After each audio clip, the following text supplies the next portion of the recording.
We're speaking today with Anne-Marie Venne, a lifelong St. Albert resident and teacher whose family roots in the community go very deep, all the way to 1898. Miss Venne comes from a tradition of teaching in this area. In addition to her teaching junior and senior levels, her parents taught in this area for many years as well. We are truly fortunate to have Miss Venne with us here today. Welcome and thank you for joining us today. Thanks, Colby. I'm interested in learning about what education was like in St. Albert when you were a student. What did your classroom look like? When I started school in grade 1, I started at the brick school. And there were only 4 classrooms in the school, 2 upstairs and 2 downstairs.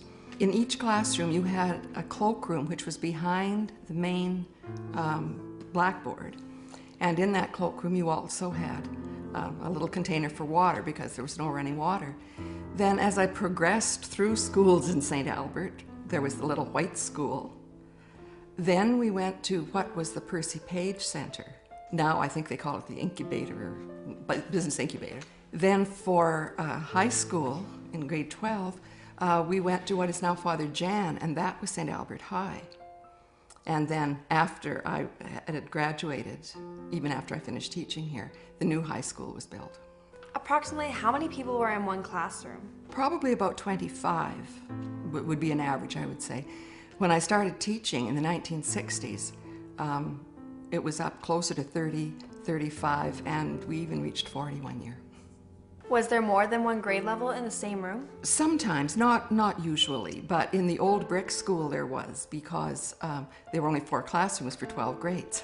So the primary classes were together, and then grade 10, 11, and 12 were in one class. What was a typical day like? When we got there in the morning, the first thing was a prayer, followed usually by O Canada, and then we started the actual school. What are some differences between schools today and when you were a teenager? Children are still children, teachers are still teachers. I think perhaps there was a little bit more respect, and I use that word guardingly. I'm sure students today respect their teachers, I know they do, but there was a little more formal respect, I think, perhaps in those days. You never talked about a teacher by a first name, for example. A teacher wasn't your best friend.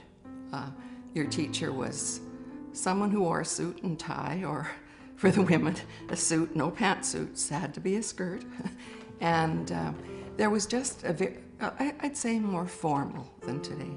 Did you participate in any school activities, sports, or groups? Well, I was a yearbook editor one year for the high school, and so that took up pretty much every night after school. I was never good at sports at all, and in fact, when they picked teams, I was sort of always the last one picked. So I learned that I was a very good timekeeper, though, and I was a very good scorekeeper because I was good in math. So whenever anything started, I would volunteer right away to be the scorekeeper. Were school holidays any different when you were in school? They were a little different in that we had a few more holidays. We had what they called holy days of obligation with the church. Those were holidays. But when it came to holidays in general, it's very different now because I know my little grandchildren. They go to Hawaii and they go to Jasper skiing and so on. When we had a holiday, we stayed home, we got to sleep in, and we got to play with our friends, because in those days we didn't take vacations. It was just a holiday was a day that you stayed at home. What grades did your school go up to, and what percentage of them got their high school diploma? The school was always grade 1 to 12. It was a small percentage that graduated when I was in high school. For example, when I was in grade 11, there were 26 of us in the class. By the time I got to grade 12, there were 8, because in those days, if you weren't going to university, there was really no need to go to grade 12. You stopped at the end of grade 11, you were usually about 17, and you went and got a job. Was education important to your family?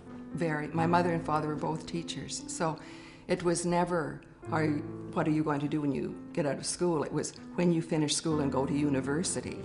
And that was just the norm in our house. Do you think you'd be a different person today if you attended one of our schools here in St. Albert? Probably I'd know how to use the computer a lot better than I do. Because then, you know, our learning was pretty basic. But for being a different person, I don't think so. I think there's many things besides education that turn you into the person you become. Was education important to society in general? I think it was, because many of the parents who were parents in that age didn't have a lot of education, and they really wanted to see that their children got an education. But not always a university education. As I was saying, those leaving in grade 11, many of the girls would go to what was then McTavish Business College, and you got training to become a secretary. So that was an education, certainly, but it was not necessarily a university or a college education. In what ways did the education you received help you to pursue your eventual career? Well, I think it was very important. And I had one teacher, for example, in high school, Sister Cody, and I remember her very well because she was the yearbook advisor, so I worked a lot with her in my grade 11 year. She was a Grey nun. She had come from Vancouver. She was born in Vancouver, and she was very well educated. She had a master's degree working on her doctorate, which in those days was quite something. That was back in the 50s. And every year she went and she studied more and more. And I think the thing that was so important about her, she had a real rapport with the students. And in those days, we had Catholic and Protestant students in the school, and she was equally loved by everyone. Her love of learning, I think, gave us all that sense that, you know, there's really something special about learning. It's not just something you have to do, it's something you really want to do and you really want to carry on. And she was really ahead of her time. One thing that always impressed me is that every summer she used to go to the States and go to university and upgrade her education. And I found many, many years later, when I hit 50, I still didn't have my degree because I had stayed at home for many years as a stay-at-home mom. My children were all getting their degrees, and I thought, you know, I'm going to be the only person in this house without a degree. So I went back, and I don't think I might have thought of doing it if I hadn't had that relationship, if you like, with Sister Cody, who said you keep learning until the day you die. Ms. Venne, it was a pleasure meeting with you today, and on behalf of Vincent J. Maloney students, I'd like to thank you very much for helping us understand St. Albert's rich educational history. Thanks, Colby.